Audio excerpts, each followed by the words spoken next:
Hey there guys, I am the Sixth Machine and welcome back to another Warhammer video. As requested by you guys, we are going to be taking a look at another one of the Dark Angels characters today and continuing our unit overview and review series. I just want to say thank you so much for all your support throughout these. Please do let me know in the comments below if there's any other characters or units or anything else you would like to hear me talking about in the future. I'm always on the lookout for new ideas and suggestions for content to cover. And I hate to do it, but if you do want to support me more, subscribing is a really big help for the channel. And I also do have an Element Games affiliate link, which you can find in the description below. So if you do fancy any new Warhammer or hobby related goodies, then by using that link and my unique affiliate code at the checkout, I do get a little kickback, which really helps me to grab new codexes and books so that I have even more stuff to review for you guys. But enough of that, let's get into this unit review,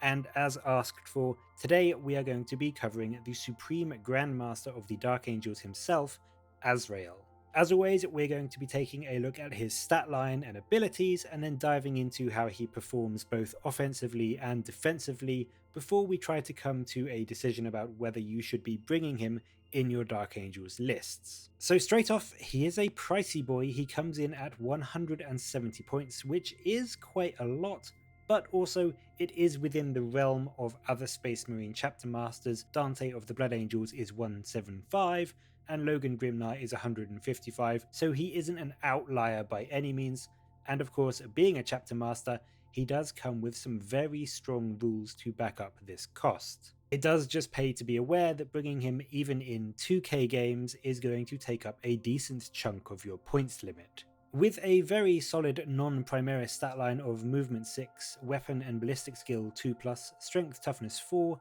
6 wounds, 5 attacks and a 2-up save, he is very capable on the battlefield, and I do think that if and when he does undergo the Rubicon treatment, getting that extra wound and attack is going to make him a real force to be reckoned with for enemies of the Dark Angels, especially when you consider all the abilities that he brings along with him. Naturally, he has the Angels of Death rule, once again bringing a very negligible benefit from And They Shall Know No Fear, but in comparison to many other HQs, Bolter Discipline does actually impact him, as his gun does have a bolter component. So if he's standing still, he will get to double tap his shots, and as we will see in a bit, his bolter is master crafted, so that is an extra 2 damage shot coming from him. Likewise, Shock Assault gives him that extra attack on the charge, bringing him to 6 attacks, which when we see his sword later is a very nice benefit to have. His sword is pretty damn potent. And lastly, the Combat Doctrine's ability impacts him both in tactical and assault, giving his bolter an extra pip of AP in turns 2 and 3, and taking his sword to a possibly not super useful -5 AP when you do decide to switch over to the Assault Doctrine. Of course, the Dark Angel's Sons of the Lions ability is also something that affects Azrael, but even though he is an infantry model, he doesn't unfortunately get to benefit from Fire Discipline, as he has the Deathwing keyword, which lets you shoot rapid fire and assault weapons into melee. It's a bit of a shame, because I do think that would have been quite a cool little buff on him. Being able to fire his very good gun into an ongoing combat would have been quite a neat little trick to pull on your enemies. But on the plus side, having the Deathwing keyword, he instead gets the Assault Doctrine focus rule of Implacable, which, as we saw on Asmodai, means that against characters or enemies with more than 8 wounds, he gets to re-roll his wound rolls, and since he's hitting on 2s, the main thing that holds him back from getting through that damage on scary opponents is his relatively middling strength. So being able to re-roll his wounds against those enemy HQs and vehicles means you can be a lot more confident in sending him into combats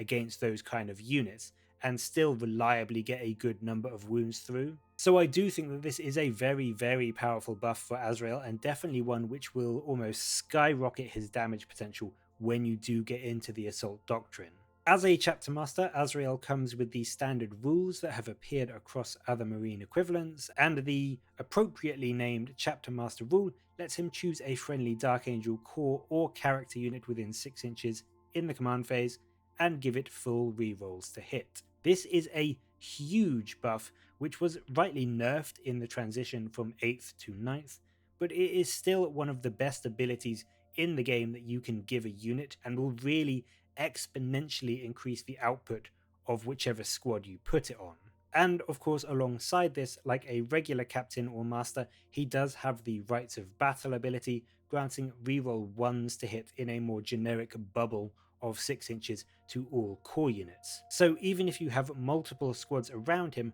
although only one can get the full rerolls, every core unit will still be getting the ability to reroll some dice when they make their attacks. And as we will see later on, this is a really big part of a certain combo which plays into Azrael's strengths very, very nicely. But even after all that, we are not even close to being done with the special rules which Azrael brings to the table. First up, we have the Supreme Tactician ability, which, provided your army is battle forged, simply gives you 2 additional command points. And now that it's impossible to spam command points with allied detachments like it was in 8th edition, this additional 2 CP is really huge and gives you an incredibly potent head start on your enemies, meaning that you can really blow through those powerful stratagems turn 1 and get a good number of them off, being able to basically do the hunt for free, or know that if nothing else, you have the 2 CP to spend for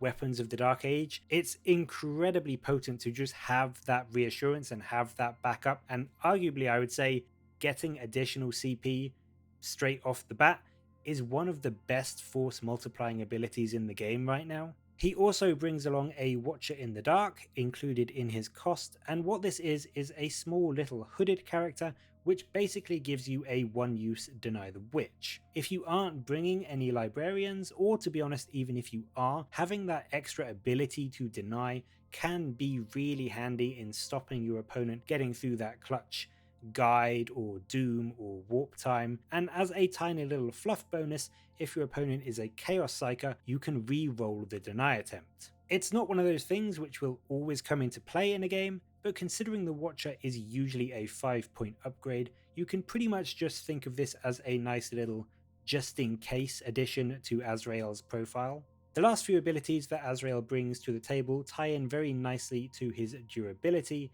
As a Marine HQ, he does of course have an Iron Halo, granting him a 4-up invulnerable save to go along with his 2-up armor save. And as we have come to expect from Dark Angel HQs, he has that incredibly strong Inner Circle rule, meaning that despite his toughness 4 stat line, he can never be wounded on less than a 4-up. So enemy Demon Princes, or Lords with Power Fists, or even Blood Angel Smash Captains will still be requiring a 4-up roll to get a wound through. I've said this before, but genuinely it is such a powerful rule, especially on HQs, and really does amplify their durability right to the sky. It brings them to a much higher tier than you would expect, and you can pretty much consider it the equivalent to boosting their toughness to whatever the strength of the attack is being made against them. So a Demolisher Cannon getting a lucky shot off for Azrael, your Azrael is now effectively toughness 10. And on Azrael, a model with a 2-up save and a 4-up invulnerable with 6 wounds, it means that even a full squad of las cannon Devastators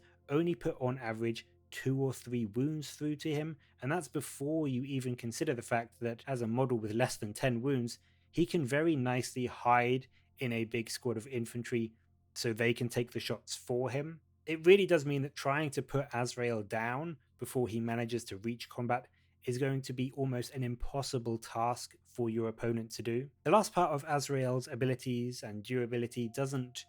directly affect him due to the fact that his Iron Halo already gives him that 4-up invulnerable save, but he comes with a special rule relating to the helmet that his Watcher in the Dark carries. And this is the Lionhelm, and what that does, in a similar way to Lazarus's Spirit Shield helm, is provide a bubble of 6 inches, and every friendly Dark Angel infantry or biker unit gets a 4-up invulnerable save against ranged attacks. Notably, this doesn't specify that they have to be wholly within the bubble or anything, so you can get a lot of your army potentially under this protective bubble. And whilst it is only against ranged attacks, having that 4-up invuln as Azrael advances up the board, protecting the rest of your infantry massively ups their durability against heavy enemy firepower, and will mean an absolutely ridiculous amount of shots will need to be put into your guys before they die. On the damage output front, as mentioned, Azrael does have an incredibly potent melee component, bringing the Sword of Secrets to the mix, which swings at +2 strength, -4 AP, 2 damage, but also does an additional mortal wound on an unmodified wound roll of 6. And as you may remember, in the Assault Doctrine, Azrael gains the Implacable rule, which lets him re-roll his wound rolls against characters or models with more than 8 wounds. So against things like Dreadnoughts or Demon Princes or even other Marine level HQ choices, which you will probably be wounding on something between a 3-up and a 5-up, he is going to get a very good number of wounds through. But on top of that, re-rolling the wounds gives you an even greater chance of rolling those lucky 6s. So even just getting a couple of those will really add up as you get a couple of extra mortal wounds through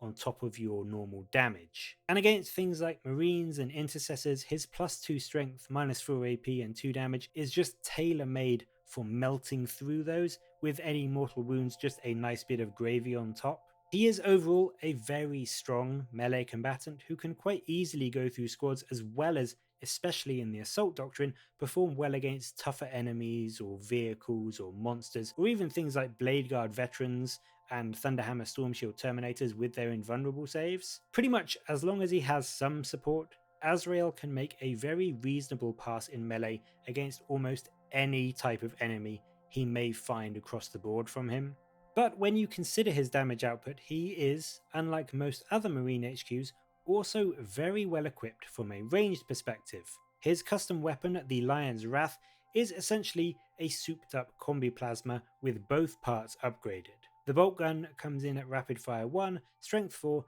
but unlike a normal bolter, is natively -1 AP and has a flat 2 damage. And the plasma part is even better, as unlike most plasma, it always fires at the supercharged profile but never gets hot. So you get an additional rapid fire 1, strength 8, -4 AP, flat 2 damage shot, meaning that if he's within 12 inches, you can, before you make a charge for example, fire out 4 shots, each of which will kill an intercessor with that 2 damage. And with Azrael's base 2-up to hit, even firing both profiles, you're still going to be hitting on that very reliable 3-up. It is a very strong shooting profile and really does give Azrael very much a